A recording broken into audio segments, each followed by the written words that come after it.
Hello everyone, science की इस video में आज हम पढ़ेंगे गति एवं गति के प्रकार। तो आइए सबसे पहले हम समझते हैं गति के बारे में। गति क्या होती है? देखिए, इसकी परिभाषा लिखी हुई है कि समय के साथ स्थिति में परिवर्तन गति कहलाती है। अगर किसी पिंड के या किसी वस्तु के समय के साथ स्थिति में परिवर्तन हो रहा है तो हम क्या बोलेंगे? वो वस्तु या वो पिंड किसमें? गति अवस्था में है। देखिए क्या है, इसके उदाहरण भी लिखे हुए हैं कि चिड़िया का उड़ना। आपने देखा होगा, अगर यहाँ पर चिड़िया उड़ रही है और थोड़ी टाइम बाद ही देखेंगे आप वो कहां पहुंच जाएगी, थोड़ी टाइम बाद यहां, फिर कुछ टाइम बाद यहां। मतलब समय के साथ क्या हो रहा है? उसकी स्थिति में परिवर्तन। अब स्थिति में परिवर्तन कैसे? अगर आप यहां पर खड़े हुए हैं, आप देख रहे हैं इसको कि 1 सेकंड पहले चिड़िया यहां पर थी, फिर 1 सेकंड बाद उसकी स्थिति यहां आई, 1 सेकंड बाद यहां आई, फिर 1 सेकंड बाद यहां। मतलब प्रति सेकंड या हर टाइम में, हर पल में उसकी स्थिति में क्या हो रहा? परिवर्तन हो रहा। मतलब अगर किसी पिंड या किसी वस्तु की स्थिति में समय के साथ परिवर्तन होता है तो उसी को बोलते हैं हम गति अवस्था। अब देखते हैं हम इसके कुछ और उदाहरण। देखिए, आपको पता है कि पृथ्वी की परिक्रमा कौन करता है? चंद्रमा करता है, ठीक है ना। तो चंद्रमा देखिए क्या करता है, अभी चंद्रमा यहां पर है, फिर कुछ टाइम बाद कहां होगा? यहां होगा, फिर कुछ टाइम बाद यहां। इस तरह से वो क्या करता है? पृथ्वी की पूरी परिक्रमा करता है। मतलब चंद्रमा की स्थिति में क्या हो रहा है? समय के साथ परिवर्तन होता है, और समय के साथ परिवर्तन होने की वजह से ही ये पृथ्वी का पूरा चक्कर कर पाता है। तो चंद्रमा को क्या बोलेंगे? एक किस अवस्था में? गति अवस्था में। वैसे ही आपकी पृथ्वी किसकी परिक्रमा करती है? सूर्य की। तो पृथ्वी भी किस अवस्था में होती है?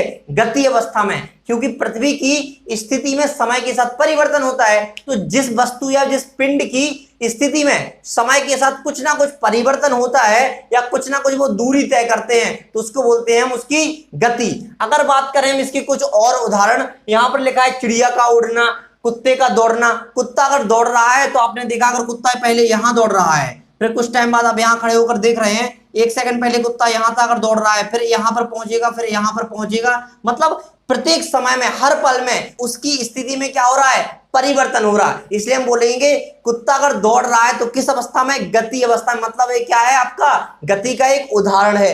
अगर आपने देखा होगा, हमारे शरीर में जो रक्त बहता है, रक्त का परिसंचरण होता है खून का, तो वो भी किस अवस्था में होता है? गति अवस्था में, क्योंकि खून का परिसंचरण हमारे शरीर में लगातार चलता रहता है। मतलब खून कैसा है? हमारे शरीर में गति अवस्था में है। अब आपने देखा होगा कि जो तितलियां होती हैं वो फूल पर मंडराती हैं, पहले इस फूल पर बैठेगी, फिर इस फूल पर बैठेगी। मतलब तितलियां भी किस अवस्था में होती हैं? गति अवस्था में, क्योंकि समय के साथ क्या कर रही है? वो अपनी स्थिति में परिवर्तन कर रही। तो जहां पर भी समय के साथ स्थिति में परिवर्तन हो जाए तो वह पिंड या वह वस्तु किस अवस्था में? गति अवस्था में। तो वस्तु की स्थिति में कितना परिवर्तन हुआ ये हम कैसे ज्ञात कर सकते हैं? दूरी मापन द्वारा।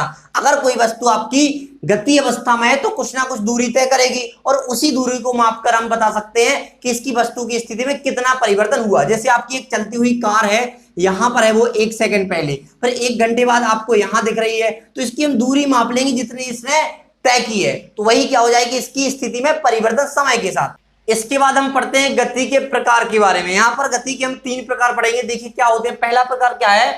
सरल रेखीय गति। दूसरा प्रकार है इसका वर्तुल गति, और तीसरा प्रकार है इसका आवर्ती गति। तो क्रमशः इन सभी तीनों प्रकारों को हम यहाँ पर पढ़ेंगे और समझेंगे उदाहरण सहित। तो पहला प्रकार समझते हैं। पहला प्रकार क्या है? सरल रेखीय गति। अब इसकी परिभाषा क्या हो सकती है? तो सरल रेखा के अनुदिश तय की गई गति। अगर कोई गति एक सीधी रेखा में होती है तो उसको बोलते हैं हम सरल रेखीय गति, ठीक है ना। अब इसके उदाहरण क्या होते हैं? उदाहरण देखिए, पहला उदाहरण है इसका गिरते पत्थर की गति।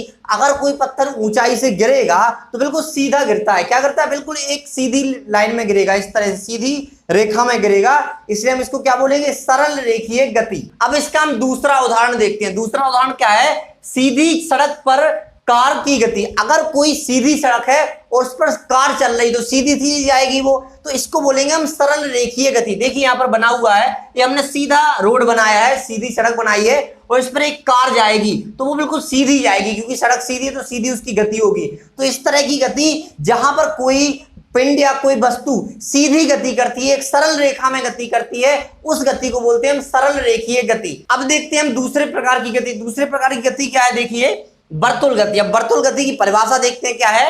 वह गति जिसमें गतिमान वस्तु की किसी नियत अथवा निश्चित बिंदु से दूरी समान रहे। मतलब कोई पिंड या कोई वस्तु गति तो करेगी, लेकिन एक बिंदु ऐसा रहेगा जिससे उसकी दूरी क्या रहेगी? समान रहेगी, ठीक है ना। कैसे? देखिए, जैसे उदाहरण में इसमें लिखा है, पहला उदाहरण है कि घड़ी की सुई की गति। अगर आपने देखा होगा घड़ी में कि आपकी घड़ी की जो सुई होती है ना वो एक जगह बिंदु पर क्या होती है, फिक्स रहती है। तो ये इसका क्या है, नियत बिंदु या निश्चित बिंदु, ठीक है ना।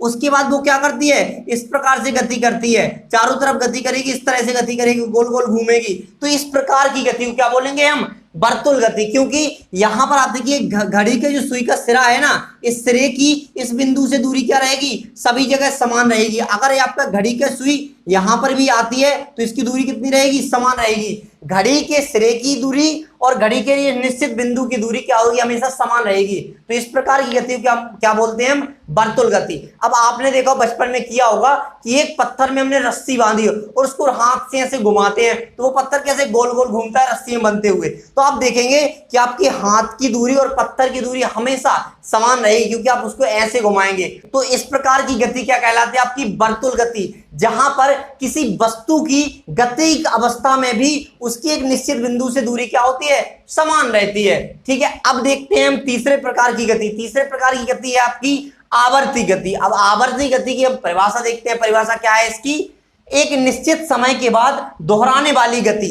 अगर कोई गति एक निश्चित समय के बाद दोबारा दोहराई जाती है, फिर से रिपीट होती है, तो उस गति को बोलते हैं हम आवर्ती गति। क्या बोलेंगे, आवर्ती गति। तो अब हम इसका उदाहरण देखते हैं। उदाहरण क्या है आवर्ती गति का, पहला उदाहरण क्या है, झूले की गति। आपने देखा होगा बचपन में झूला झूला होगा, उसमें क्या होता है, अगर आप झूले को झुलाते हैं तो पहले झूला आपका ऊपर जाएगा, ठीक है ना, फिर आपका वापस आएगा, फिर पीछे की ओर जाएगा। यही क्रम बार बार दोहराता रहता है। झूला पीछे जाएगा, फिर बीच में आएगा, फिर आगे जाएगा, फिर बीच में आएगा, फिर पीछे जाएगा।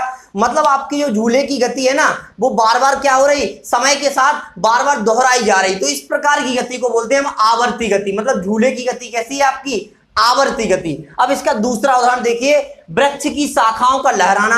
आपने देखा होगा पेड़ों की शाखाएं लहराती हैं तो बार बार ऐसे ऐसे होती हैं, मतलब वो क्या करती है, लहराती हैं। लहराने की गति जो होती है आपकी वो आवर्ती गति होती है, क्योंकि इसमें वृक्ष की शाखाएं या पेड़ों की शाखाएं बार बार अपनी गति को एक समय के बाद दोहराती रहती हैं, इस तरीके से झूलती रहती हैं। तो इस प्रकार की गति को क्या बोलते हैं हम, आवर्ती गति, जिसमें एक निश्चित समय के बाद आपकी गति या आपकी जो स्थिति है उसको दोहराया जाता है। तो हमने इस वीडियो में पढ़ा है गति के बारे में और गति के 3 प्रकार के बारे में। तो आशा करते हैं कि आपको वीडियो पसंद आई होगी। अगर आपको वीडियो पसंद आती है तो वीडियो को लाइक करें और चैनल को सब्सक्राइब करना ना भूलें। Thanks for watching.